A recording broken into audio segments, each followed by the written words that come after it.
Hello, good morning, welcome everyone. मैं केदारनाथ में ही हूँ और इस समय भैरवनाथ मंदिर है, उसके भी ऊपर एक जगह है वहाँ पे, और कुछ इस तरह से दिखता है केदारनाथ मंदिर। तो ये देखिए, आप देख पा रहे होंगे श्री केदारनाथ मंदिर, और मंदिर का जो प्रांगण है उसमें आप देखिए कितनी भीड़ हो रखी है। इस समय काफी श्रद्धालु हैं, मौसम भी बहुत अच्छा है। सुबह के दर्शन करके मैं भी अभी यहाँ पे आया हूँ। चारों तरफ के जो नज़ारे हैं बहुत ही हसीन हैं, सुंदर हैं, और चारों तरफ आप देखिए बर्फ के जो पहाड़ हैं वो ऐसे लग रहे हैं जैसे चांदी का काम किया गया हो इनके ऊपर, वो चांदी की तरह चमक रहे हैं। दोस्तों, यहाँ का जो वातावरण है, यहाँ का जो माहौल है, जो मौसम है, उसके लिए मैं आपसे बस एक ही बात कहना चाहूँगा कि मैं बता नहीं सकता हूँ, आपको यहाँ पे आना होगा और इसको फील करना होगा। और उसके अलावा जो श्रद्धालु हैं वो भी लगातार आ रहे हैं, और वो भीड़ बाबा के दर्शनों के लिए आ रही है जो वो आप देख रहे होंगे। अब मैं दिखाता हूँ आपको थोड़ा सा दूसरा नज़ारा। यहाँ टॉप से जो दिख रहा है दूर, वो एक हेलीपैड दिख रहा है, और हेलीपैड से लगातार ऑपरेशनल जो फ्लाइट्स हैं वो हो रही हैं। यहाँ पे अब दूर देखिए, वो जो गुफा दिख रही है वो गुफा है मोदी की तपस्या वाली गुफा। वहाँ पे आप देखिए, यहाँ पे ही मोदी ने बैठ करके ध्यान किया था जब मोदी जी यहाँ पे आए थे केदारनाथ में, और इस तरह से ये जगह आप देख सकते हैं वो दूर से दिखाई दे रही है। हालांकि वहाँ तक जाने का मुझे समय नहीं मिला और मैं वहाँ तक नहीं गया हूँ, लेकिन यहाँ पे अगर आप देखें तो काफ़ी सारे लोग आए हुए हैं और सब पिक्चर्स क्लिक कर रहे हैं। आज यहाँ पे हल्की हल्की दोपहर में बारिश भी हुई थी, और उसके बाद फिर धूप निकल आई है। और ये जो मौसम है इस समय आप देख सकते हैं कि जो पीछे की जो बर्फ़ है कितनी सफ़ेद है, ऐसा लग रहा है सच में चांदी का काम हो रखा है यहाँ पे। और ऐसे ही नहीं कहते हैं उत्तराखंड को कि यहाँ देवताओं का वास है। आप माहौल को देखिए, जो नज़ारे हैं, जो पर्वतमालाएं हैं, वो सचमुच चांदी की तरह चमक रही हैं। लोगों को भ्रांति हो सकती है कि ये बर्फ़ है कि चांदी पड़ी हुई है। ये ऐसा कुछ नज़ारे हैं। जो दूर आपको ये मैदान दिख रहे हैं, ये घास के मैदान हैं, और ये केदारनाथ के काफ़ी ऊपर आके घास के मैदान हैं।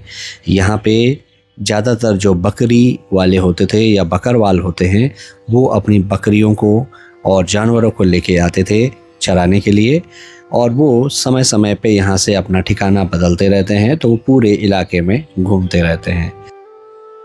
जैसे बारिश आती जाती है, मौसम बदलता जाता है, गर्मियाँ आती हैं, वैसे ही वैसे उनकी लोकेशन भी चेंज होती रहती है। अब आप यहाँ से दूर से देखिए, मैं आपको एक हॉक आई व्यू दिखा रहा हूँ केदारनाथ का। ये पूरी जो केदारपुरी है, आप देख सकते हैं हर जगह कंस्ट्रक्शन का काम चल रहा है, और ये जो कंस्ट्रक्शन का काम है ये बहुत सालों से चल रहा है। 2013 में आपदा आई थी, और आपदा ग्रस्त होने के बाद ये जो काम है धीरे धीरे आगे बढ़ रहा है। यहाँ पे काफ़ी भाई लोग हैं, वो अपने पिक्चर्स वगैरह ले रहे हैं। जो दर्शन करने के लिए लोग आए हैं, वो भी बहुत सारे लोग आए हुए हैं, और सब आना चाहते थे इन सारी जगहों पे भी अपने साथ यादगार ले जाने के लिए। आप वो रास्ता देख रहे हैं, ये पुराना वाला रास्ता है जो 2013 की आपदा के बाद टूट गया था, लेकिन अब इसमें फिर से काम हो चुका है, रीस्ट्रक्चर, रीबिल्ड हो चुका है, और इस बार ये रास्ता खुलने की उम्मीदें हैं। खुला नहीं है, लेकिन ये खुल जाएगा ऐसा उम्मीद है। और जो हेलीकॉप्टर्स हैं वो पूरी तरह से पूरे मनोयोग से उड़ रहे हैं।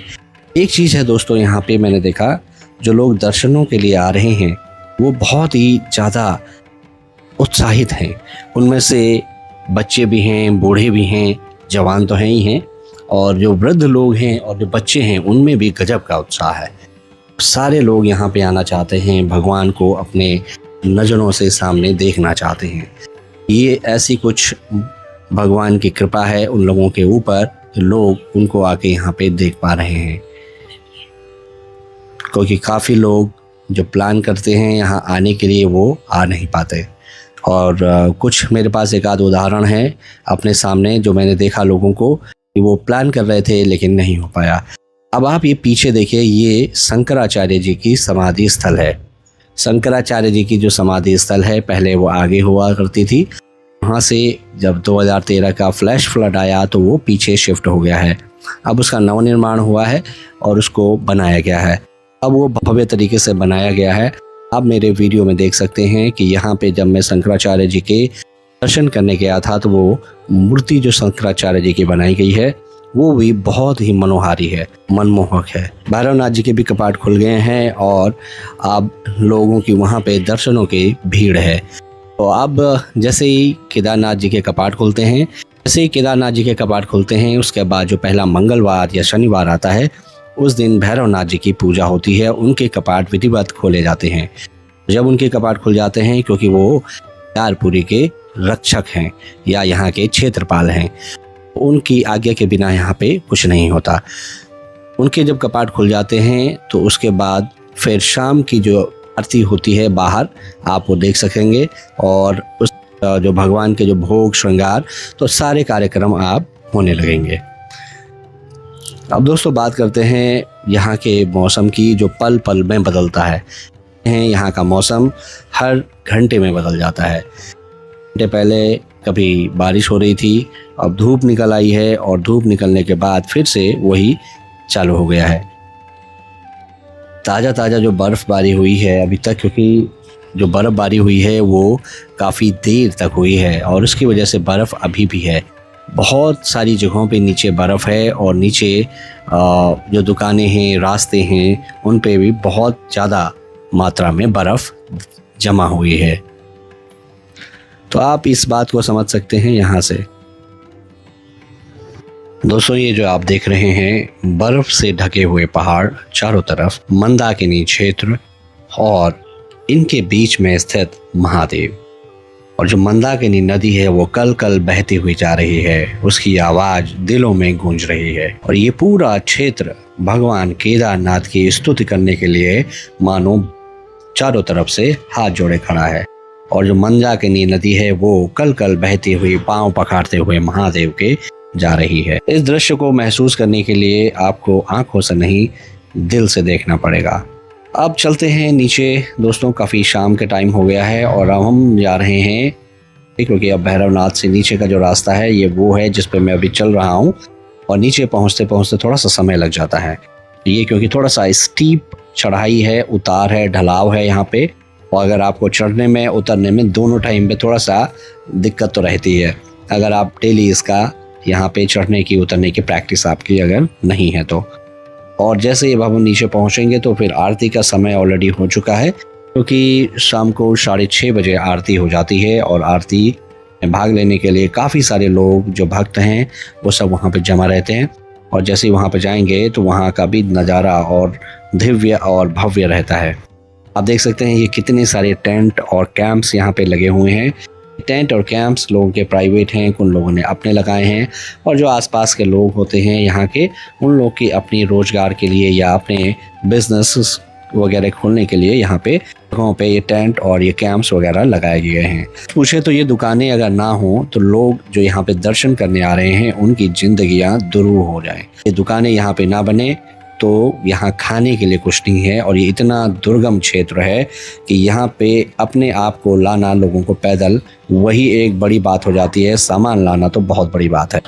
दोस्तों अब मैं पुल पे पहुँच चुका हूँ और इस पुल से केदारनाथ के देखिए लेफ्ट साइड में बहती है दूध गंगा, राइट हैंड साइड पे बहती है मधु गंगा।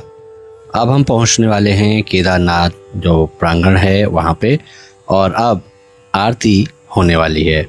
आरती ऑलरेडी स्टार्ट हो चुकी है और काफ़ी लोग यहाँ पे शाम को इकट्ठा हो जाते हैं आरती देखने के लिए। और इसके बाद आरती हो जाने के बाद लोग या तो दर्शन करके वापस चले जाते हैं क्योंकि उन्होंने दर्शन कर लिए होते हैं, और कुछ लोग जो यहाँ पहुँच रहे होते हैं वो भी अपना केदारनाथ धाम में सफर आरती के साथ शुरू करते हैं। जैसे ही आरती हो जाती है उसके बाद फिर दर्शनों का सिलसिला स्टार्ट हो जाता है। भगवान के यहाँ पे जो दिव्य आरती है उसमें बहुत सारे श्रद्धालु श्रद्धा के साथ, भक्ति के साथ, भक्ति भाव के साथ खड़े रहते हैं और भगवान से अपने मनोकामनाएं पूर्ण होने की प्रार्थनाएं करते हैं। दोस्तों अब रात के 10 बज चुके हैं और अब समय हो चुका है वीआईपी दर्शनों के लिए। इसकी लाइन लगी हुई है। वीआईपी दर्शन, विशेष पूजा, विशिष्ट पूजा और जो अनुष्ठान भगवान भोलेनाथ के निमित्त होते हैं उनका क्रम अर्धरात्रि तक चलेगा। इसके बाद सुबह फिर से लाइन लगेगी।